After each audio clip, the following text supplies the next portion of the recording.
इस कार्यक्रम के प्रायोजक है कृषि एवं किसान कल्याण मंत्रालय, भारत सरकार। 100.1 मेगाहर्ट्ज पर आप सुन रहे हैं FM गोल्ड के प्रसारण, और यहां से आरंभ होता है कृषि एवं किसान कल्याण मंत्रालय द्वारा प्रायोजित कार्यक्रम किसान की बात। साथियों, कार्यक्रम किसान की बात जिसमें हम आपसे बात करते हैं हर दिन एक नए विषय की, एक विषय जो कि जुड़ा होता है सीधा सीधा हमारी जमीन से, हमारे किसान भाइयों के जीवन से या हमारी खेती से।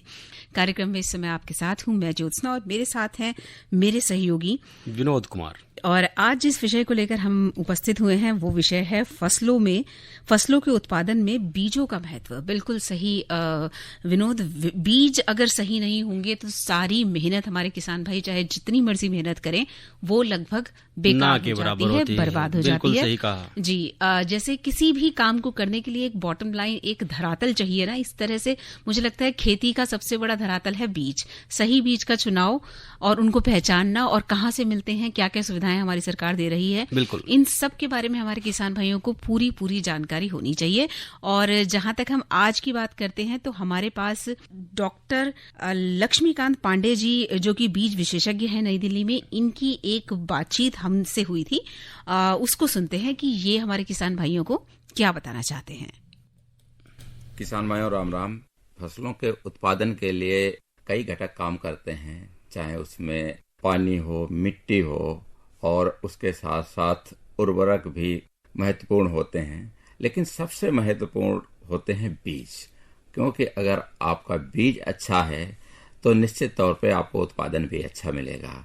और वैसे भी कहते हैं कि जैसा बोया वैसा काटा। तो किसान भाई अगर अच्छे बीजों का चयन करते हैं, सही से बिजाई करते हैं, तो निश्चित तौर पे उन्हें उत्पादन भी अच्छा मिलेगा।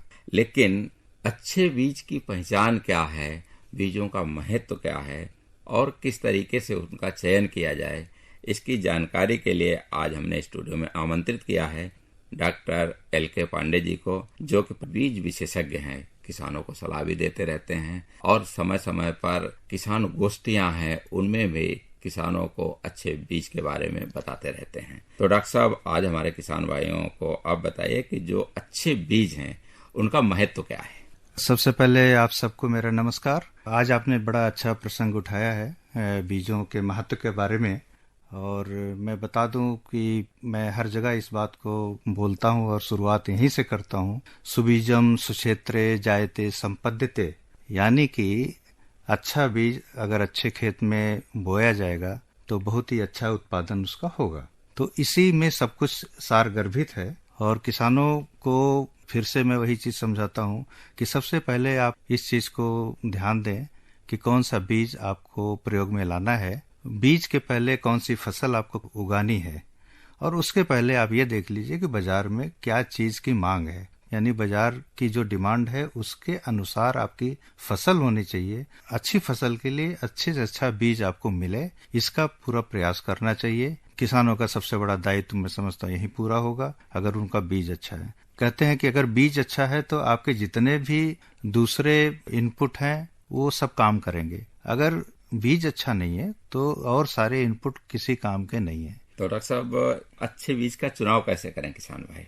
बिल्कुल सही आपने सवाल किया है। तो अच्छे बीज का चुनाव करने के लिए देखिए, पहला तो किसान का अनुभव होता है। उस किसान ने पहले किसी सीजन में ऐसा बीज प्रयोग किया है कि नहीं।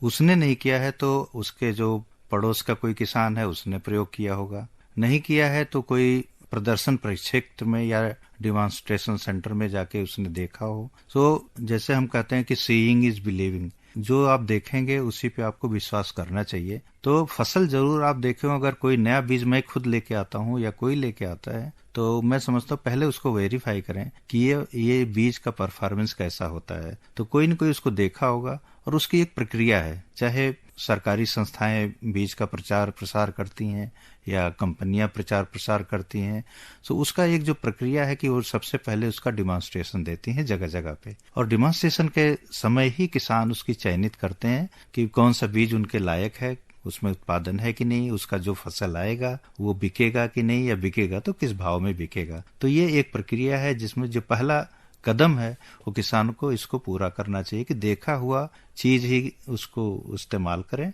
नहीं, अगर ऐसी स्थिति है कि बिल्कुल उनको नया बीज इस्तेमाल करना है तो बहुत ही थोड़ी मात्रा में उसको लगा के और फिर उसका एक परफॉर्मेंस देखें, फिर अगले साल के लिए, अगले सीजन के लिए उसका निर्णय करें। डॉक्टर साहब, किसान तो जिस समय उसे फसल लगानी होती है जी और देखता है कि इस चीज की जरूरत है तो उसी समय चयन करता है जी। तो जो प्रदर्शन की बात की तो उसको वो मौका नहीं होता तुरंत, चाहे पूसा के बीज हों या एनएससी भी भेजती है, नेशनल सीड्स कारपोरेशन जी।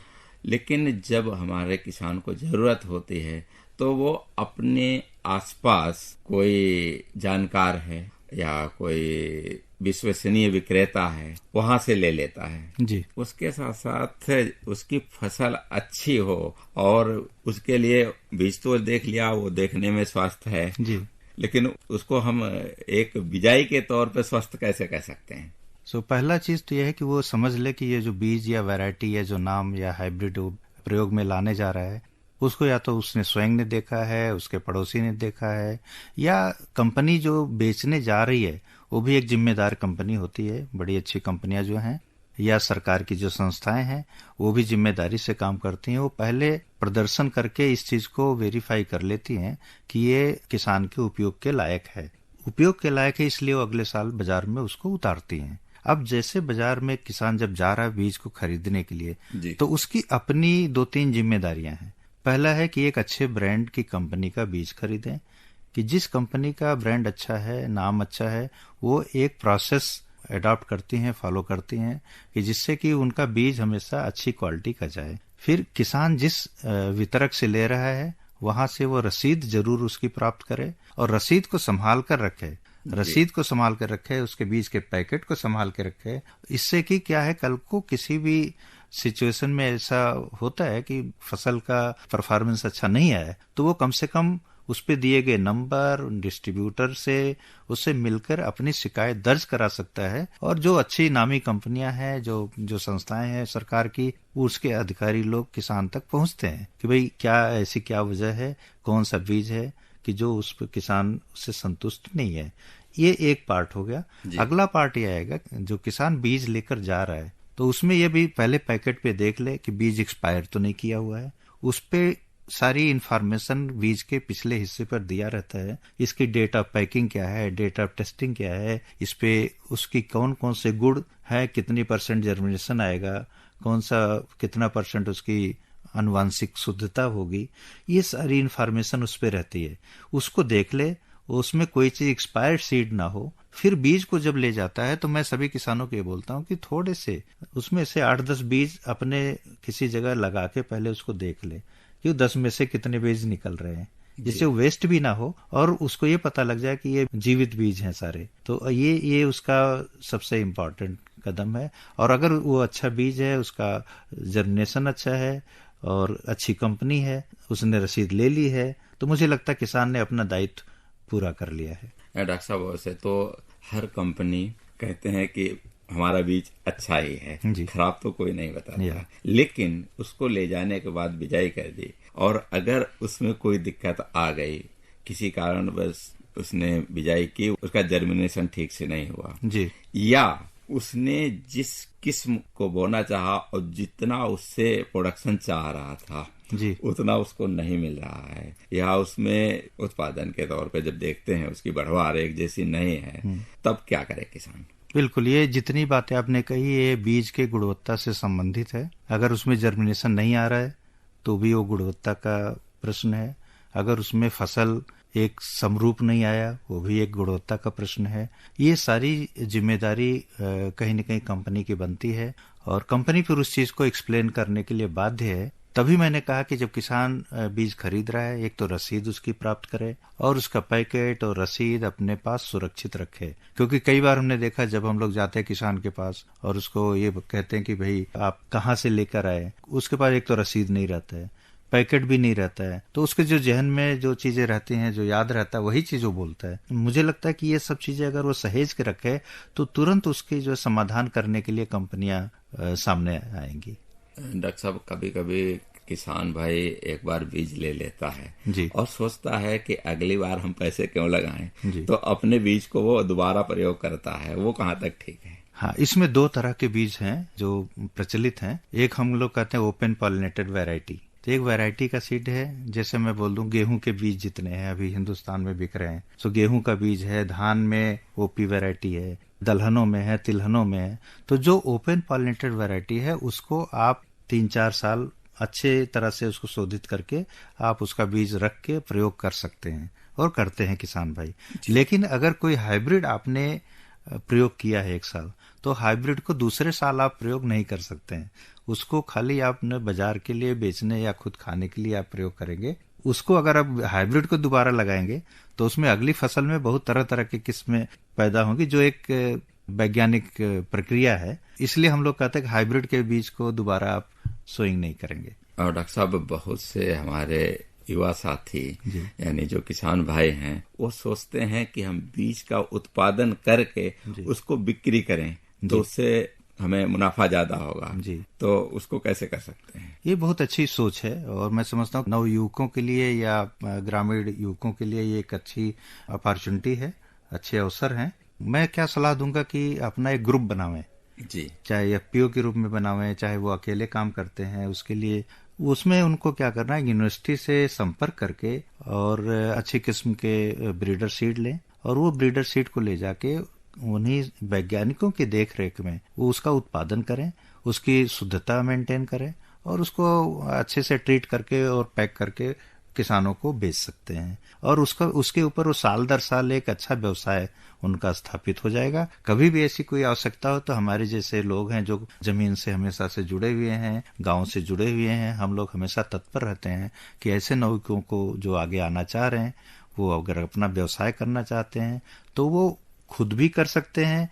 कंपनियों से जुड़कर कंपनियों के लिए बीज उत्पादन करके कंपनियों को सप्लाई करें एज ए ऑर्गेनाइजर। सो वो भी एक बड़ा अवसर है, उसमें ज्यादा उनकी पूंजी नहीं लगती और बड़े स्केल पर वो काम कर सकते हैं। यानी उत्पादन किसान को करना है, देख रेख और खर्चा पूरा कंपनी का होगा। बिल्कुल। और जो उत्पाद होगा वो कंपनी उसका पूरा खरीदेगी। और एक चीज ये भी है कि कंपनी हमेशा सही जगह पे सही फसल का, सही बीज का, उत्पादन का आपको गाइडेंस देगी। आपको ऐसा फसल आपको सलाह देगी जो वहां पर पैदा हो सकती है और जो कंपनी खरीद सकती है। किसानों के लिए सबसे बड़ी समस्या बाजार की रही है जी। बीज उत्पादन का जो व्यवसाय है, इसमें आपका समझे कि आपको बोने के पहले उसकी खरीदी निश्चित है, तो आपको कहीं बाजार में लेके जाके बेचना नहीं है। सो ये जो कॉन्ट्रैक्ट फार्मिंग का एक तरह से मॉडल है, ये बीज कंपनियों ने काफी अच्छे हद पर इसको अडॉप्ट किया है। तो डॉक्टर साहब, हमारे किसान भाई अच्छे बीज का प्रयोग करें और फसलों से अच्छा उत्पादन लें। और डॉक्टर साहब, उनकी लागत में कमी किस तरीके से की जा सकती है? लागत के ऊपर एक बड़ा रोचक प्रसंग आता है हमेशा जी, जिसमें आया है अक्सर ये देखने में कि खेती में बहुत सारे इनपुट की जरूरत होती है। किसान का सबसे ज्यादा नजर रहता है कि बीज में कितना बचाव कर ले, यानी बीज कितना सस्ते से सस्ता खरीद ले जिससे उसका काम हुआ। जबकि ये धारणा गलत है। बीज जबकि आप देखेंगे पूरे खेती का बहुत छोटा सा हिस्सा होता है, पर मैं देखता हूँ कि किसान सबसे ज्यादा बचत उसमें करना चाहता है। उसमें बचत ना करें, किसान अच्छे से अच्छा बीज लें। और वो हो सकता है कि वो किलो के हिसाब से आपको महंगा दिख रहा हो, लेकिन जितनी आपको आवश्यकता है उतना बीज आपको बहुत महंगा नहीं पड़ेगा और आपका उत्पादन और आपकी आय वो कई गुने बढ़ जाएगी। लेकिन अगर आप उसमें बीज में कंजूसी करेंगे तो इसका मतलब कि फिर आपकी कुछ भी कितना भी महंगा इनपुट डालेंगे, खाद कोई भी डालेंगे, न्यूट्रिशन डालेंगे, पोषक तत्व डालेंगे, वो किसी भी काम का नहीं होगा जब तक बीज अच्छा नहीं होगा। तो लागत दूसरी चीजों में आप कम करें, अच्छा बीज लें और नियमित एग्रोनॉमिकल प्रैक्टिसेस करेंगे तो शुरुआत से करें। एक एक इनपुट का आप अच्छे से तरीके से उसका एक मितव्ययिता से काम करें, अपव्यय ना करें, तो मुझे लगता है कि आप खर्चा बचा सकते हैं। निश्चित तौर पे आप जिस तरीके से उसमें उर्वरक का प्रयोग करते हैं तो उनकी मात्रा को आप संतुलित डालें, आपका मृदा की जांच के आधार पर उसका प्रयोग करें, सिंचाई की नई तकनीकों का प्रयोग करें, पानी की बचत करें जिससे आपकी सिंचाई पे लागत है वो कम आएगी।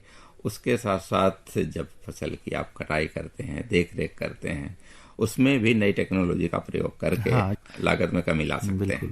बिल्कुल ये चीज से आप सही कर रहे हैं कि इस पे जो आप इंगित कर रहे हैं कि जितने रिसोर्सेज हैं उनको ज्यादा से ज्यादा संरक्षण करें, कम खर्चा करें, पानी का नुकसान न करें, खाद जो है उतने डालें जितना सॉइल आपका मांगता है। अगर आप टेस्टिंग नहीं करेंगे तो आपको ये नहीं पता लगेगा कि आपकी जमीन को क्या चाहिए। पानी आप जैसे आपने देखा है कि किसान लोग ज्यादा पानी है उनके पास तो पानी पूरा खुला छोड़ देते हैं। उतना दीजिए जितना पौधे को डायरेक्ट आवश्यकता है। किसी भी चीज को अगर आप वेस्ट करेंगे तो कोई भी उद्यम, कोई भी उद्योग सफल नहीं हो सकता है। जी डॉक्टर साहब, बिल्कुल हमारे किसान भाई अगर उन्नत बीजों का प्रयोग करेंगे निश्चित तौर पे उन्हें फसलों से अच्छा उत्पादन मिलेगा। Doctor LK. पांडे जी, आप हमारे कार्यक्रम में आए, किसान भाइयों के लिए बहुत अच्छी जानकारी दी, आपका बहुत बहुत धन्यवाद। धन्यवाद, नमस्कार आपको। कार्यक्रम किसान की बात में अभी हम सुन रहे थे डॉक्टर लक्ष्मीकांत पांडे जी से, जो कि बीज विशेषज्ञ हैं, फसलों के उत्पादन में बीजों का महत्व के बारे में। और अब एक बातचीत सुनते हैं लंपी स्किन रोग के बारे में पंजाब के senior microbiologist doctor Tejinder Rai Singh से। फोन पर डॉक्टर तेजिंदर हमारे साथ हैं। नमस्कार सर, स्वागत है आपका कार्यक्रम में। सर, पशुओं में लंपी रोग जो होता है, जो कि स्किन से संबंधित होता है, अभी जैसे आप देखते हैं उत्तर भारत में यह रोग काफी फैला हुआ है। जी जी हाँ जी, आप पूछिए, मैं बताता हूँ। जी जी डॉक्टर साहब, सबसे पहले हम यही पूछना चाहेंगे कि लंपी रोग होता क्या है और इसको किस तरह से पहचाना जा सकता है। हाँ जी, जैसे कि इसका नाम ही है लंपी स्किन डिजीज। ये एक तरह का चर्म रोग है जिसमें जो पशुओं की चमड़ी में गोल गोल के गिल्टियां बन जाती हैं। जी जी। और लंपी का मतलब है कि इसमें लंप्स बन जाते हैं, गिल्टियां सी बन जाती हैं जो बाद में फट भी सकती हैं।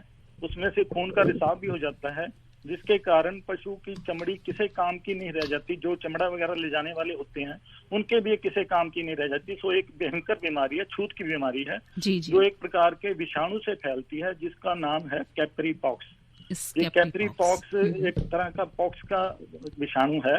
इस तरह के कई और विषाणु भी इस कैटेगरी में आते हैं, जैसे कि goat pox, sheep pox, camel pox. तो उसी में से एक प्रकार की किस्म है कैपरी पॉक्स, जिसके कारण ये फैलता है। तो डॉक्टर साहब, हमारे किसान भाइयों को जब पशु में ये रोग दिखाई देने लगे, शुरुआत में क्या लक्षण होते हैं और उनको किस किस तरह से सावधानी बरतनी चाहिए ताकि रोग अपना भयानक रूप ना ले सके? बिल्कुल सही आपने पूछा है, ताकि बीमारी का उपचार जल्दी ही शुरू हो जाए। इसमें लक्षण सबसे पहले तेज बुखार होता है पशु को, 102-103 डिग्री फ़ारेनहाइट। उसके बाद उसकी जो लिम्फ नोड्स होती हैं वो उसमें सूजन आ जाती है, जो सुपरफिशियली होती हैं। भूख नहीं लगती, पशु कमजोर हो जाता है, मुंह से लार टपकती है, और उसके खाल, जैसे मैंने बताया कि खास किस्म के गोल गोल चमड़ी में गिल्टियां बन जाती हैं, जो मोटी मोटी होती हैं, जो फूली हुई दिखती है स्किन, और जो बाद में फूट भी सकती हैं, जिसमें से खून का रिसाव हो जाता है। और दूसरी बात है, इस पे सीधा दूध के ऊपर, इसकी दूध की पैदावार के ऊपर इसका प्रभाव पड़ता है। दूध कम हो जाता है पशु का, दूध में गिरावट आ जाती है, तो स्किन में जो अल्सर बन जाते हैं, जो बाद में अगर ठीक भी हो जाए तो उसमें परमानेंट स्कार रह जाता है। उसमें जख्म बना हुआ, जैसे जख्म हीलिंग के बाद स्कार बन जाता है, वैसा दिखता है। तो ये खास किस्म के लक्षण हैं। तो इसकी पहचान तो जब लास्ट में स्किन के से बिल्कुल क्लियरली पता लग जाती है। अच्छा, तो डॉक्टर साहब, जब पशु बीमार होता है, आपने कहा तेज बुखार उसको आता है, तो और हमें पता लग जाता है कि हमारा पशु ग्रसित हो चुका है रोग से, तो क्या क्या सावधानियां बरतनी चाहिए किसान भाइयों को? सावधानियों के लिए जी देखो, एक तो पशुओं को क्लोज संपर्क में नहीं आने देना चाहिए, क्योंकि ये एक छूत की बीमारी है जो विषाणु से फैलती है। तो उसके लार से जो निकलते हैं या उसकी सांस से जो निकलते हैं ये विषाणु, वो दूसरे स्वस्थ पशु को बीमार कर सकते हैं। इसमें मैं एक आपको बता दूं कि ये जो है, ये बीमारी आदमियों में ट्रांसमिट नहीं होती जी। सो इस बारे में ये अभी इंडिया में जितने केस देखे गए हैं, इसमें कोई ऐसा नहीं पाया गया है कि पशुओं से आदमियों में गई हो। पशुओं से पशु में जाती है, उसमें फैलने के कारण है, उसमें डायरेक्ट जो आदमी पशुओं की देखरेख करते हैं, वो अगर बीमार पशु को अटेंड करके स्वस्थ पशु को जाते हैं, तो वो अपने साथ ऐसे विषाणु ले जाते हैं और उससे ये बीमारी फैलती है। अच्छा, यानी कि दूसरा कारण मेन इसका ये है कि जो मक्खी, मच्छर या माइट जो पशुओं का खून चूसते हैं, ऐसे छोटे कीटाणु वो जो है परजीवी, वो भी इसको फैलाने में बहुत महत्वपूर्ण भूमिका निभाते हैं। जैसे आजकल बरसात का सीजन है, इसमें मच्छर और ये मक्खी ज्यादा है, तो इस कारण ये इस सीजन में ये बीमारी बहुत ज्यादा फैली हुई है। उत्तर भारत में खास तौर से पंजाब, हरियाणा, उत्तर प्रदेश, राजस्थान के इलाकों में काफी फैली हुई है। तो हाँ, पंजाब में कम से कम 3000 के करीब पशु मर भी चुके हैं। अच्छा, तो डॉक्टर साहब आपने जैसा कहा कि आदमियों के जरिए नहीं फैलती है, मतलब मान लीजिए किसान भाई हैं, उन्होंने कई सारे पशु घर में रख रखे हैं और डेयरी में रख रखे हैं, या तो जैसे चारा हम देखते हैं कि डेयरी जिनके पास है, ज्यादा पशु होते हैं तो चारे का बर्तन 2 या 3 ही होते हैं, उन्हीं से सब पशुओं को खाना खिलाया जाता है, तो क्या भोजन के जरिए फैलने का डर रहता है? हाँ जी बिल्कुल, अगर उनके जो इक्विपमेंट हैं, जो मेंजर्स हैं जहाँ पे वो खाते हैं पीते हैं, अगर वो कॉमन है, एक जैसा साझा वो यूज कर रहे हैं, तो वहां से मेन कारण है उसके फैलने का। क्यों विषाणु है, ये दिखता नहीं है नंगी आंखों से और सीधा ये स्वस्थ पशु में चला जाता है, तो ये एक मेन कारण है। तो ऐसे इसीलिए इनमें बीमार पशुओं को अलग रखना चाहिए। सबसे पहली बात है कि बीमार पशुओं का बाड़ा अलग कर देना चाहिए, उसको अटेंड करने वाले जो आदमी हैं वो भी अलग होने चाहिए। अगर आपके पास ऐसी सुविधा नहीं है तो कम से कम पहले आप स्वस्थ पशुओं को उसकी देखरेख करें, उसके बाद लास्ट में वो बीमार पशुओं की देखरेख करें, ताकि स्वस्थ से तो बीमारी बीमार में नहीं जाएगी। अगर बीमार को पहले अटेंड किया और उसके बाद स्वस्थ को गए तो उससे बीमार और जो स्वस्थ हैं वो बीमार हो जाने का खदशा ज्यादा हो जाएगा। तो डॉक्टर साहब चलते चलते एक सवाल और पूछना चाहेंगे आपसे कि जब ये लंपी बीमारी हमारे पशुओं में आती है तो किसानों के लिए क्या सलाह है कि शुरुआती अवस्था में ही हम इसकी पहचान कर लें? हाँ जी, शुरुआती में तो मैंने जैसे लक्षण आपको बता ही दिए हैं, उसके हिसाब से तेज बुखार और जो इनका गिल्टियां सूज जाती हैं जब, तो उसमें सीधा डायरेक्टली शुरू करना चाहिए ट्रीटमेंट। सबसे पहले एंटी हिस्टामिनिक और एंटी इन्फ्लेमेटरी ड्रग से शुरू करना चाहिए। एविल जैसे है 10 से 15 ml इंट्रामस्कुलर दे देनी चाहिए। विटामिन सी देना चाहिए, जो इसमें पशुओं की बीमारी से लड़ने की समर्था भी कम हो जाती है, तो उसके बढ़ाने में विटामिन सी भी काफी हेल्प करता है।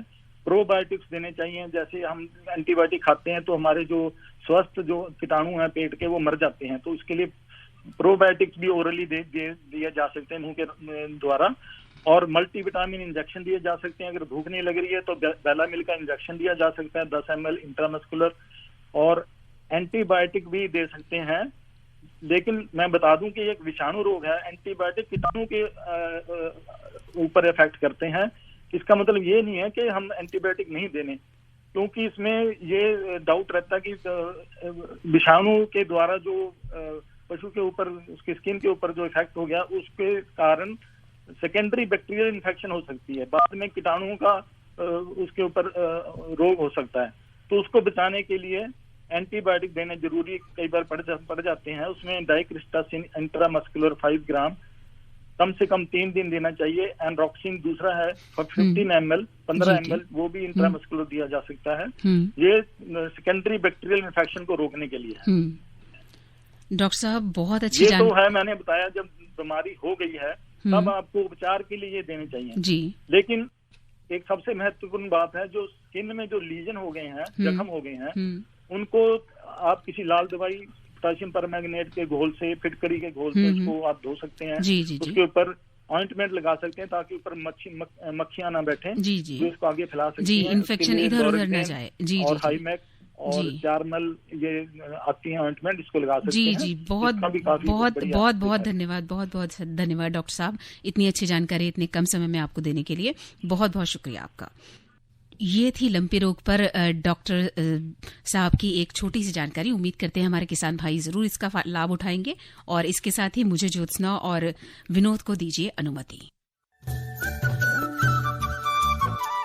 इस कार्यक्रम के प्रायोजक थे कृषि एवं किसान कल्याण मंत्रालय, भारत सरकार।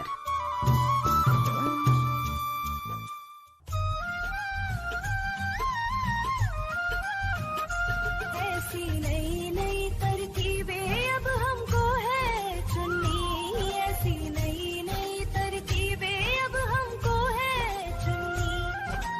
लक्ष्य हमारा हर किसान